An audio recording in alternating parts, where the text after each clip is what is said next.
So I still want to summarize the golden age of the Covenant of Primus, but there's a lot in that chapter and I wanted to do a mini discussion on a specific section within that chapter. You see, Bluestreak is in the aligned continuity, but if you go to his TF wiki page, there isn't any information about him.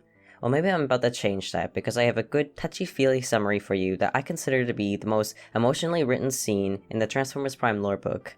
And is so feely that it is suspiciously shippy. This is exactly the kind of thing IDW would write before confirming a ship later on.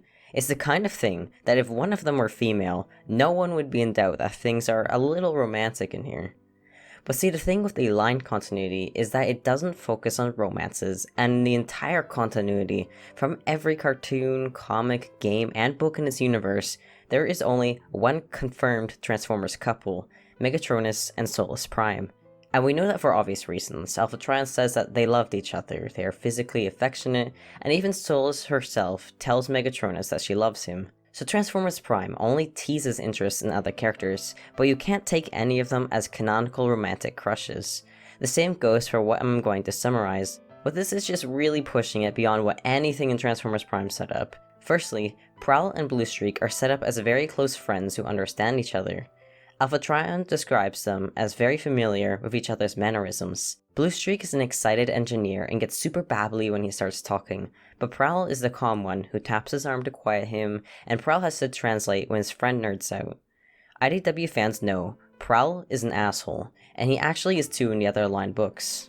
Prowl seems to be jealous of Seekers, and I deduce this because he talks behind Silverbolt's back and categorizes all Seekers as eccentric in nature. You'll notice Prowl being quite nice to Bluestreak in the scene they are introduced to talk about space bridges. He's more touchy than a lot of characters are, very quick to comfort Bluestreak the moment he gets uncomfortable, be that touching his arm or his back. And every time Prowl appears, Bluestreak is also with him. But all that is nothing compared to the scene at the end of the Golden Age. This section is called Prowl at the Bridge. Now, the Golden Age was an awesome time for Cybertron because they had all these portals that let them travel to distant planets in an instant.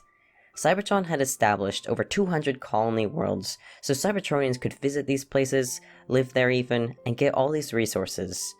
Out of nowhere, a rust plague hits which has a 100% fatality rate for Cybertronians. As it hits the colony worlds and completely kills everyone on infected planets, Cybertron panics and decides they have to not just close the portals, but blow them up. When Prowl hears this, he is described as feeling sick, and the only thing on his mind is Bluestreak. Prowl works at the orbital station and rushes from the emergency meeting about the rust plague to his post to call Bluestreak, who is currently on a colony world. He drives faster than he ever has before to get to the station and to try to bring Bluestreak back before they cut off the space bridges. Prowl is described as breaking all protocols to do this, and he's definitely trying to break laws that even endanger others to bring Bluestreak back. But just as he starts calling Bluestreak, he hears the news that Bluestreak's colony just started getting cases of the rust plague. Prowl is desperate, begging him to come because he clearly isn't infected.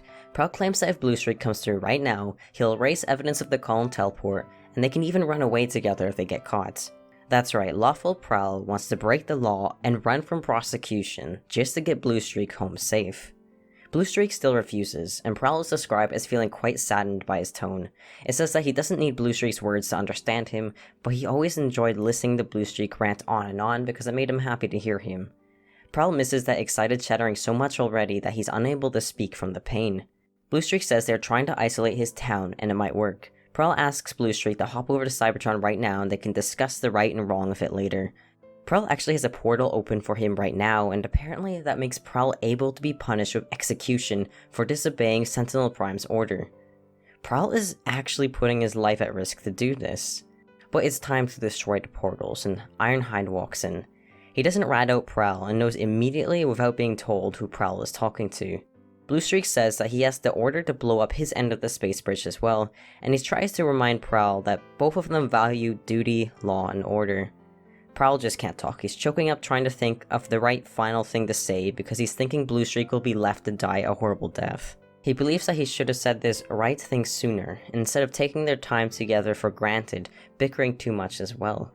Ironhide whispers Prowl's name, but it's a gentle reprimand that feels worse than if Ironhide had just yelled at him.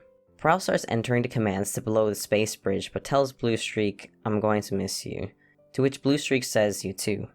After blowing up the space bridge, Prowl just stands there for a long time even after Ironhide leaves. Prowl walks home alone, and the story says this: everything had ended, and inside him, some part of him had ended too. He knew the odds, he had no hope at all. Alright, so if that isn't more than friendship, I don't know what is. That was some powerful stuff to read, and Prowl got absolutely wrecked. You might be relieved to know, though, that Bluestreak does get mentioned as being in Retribution.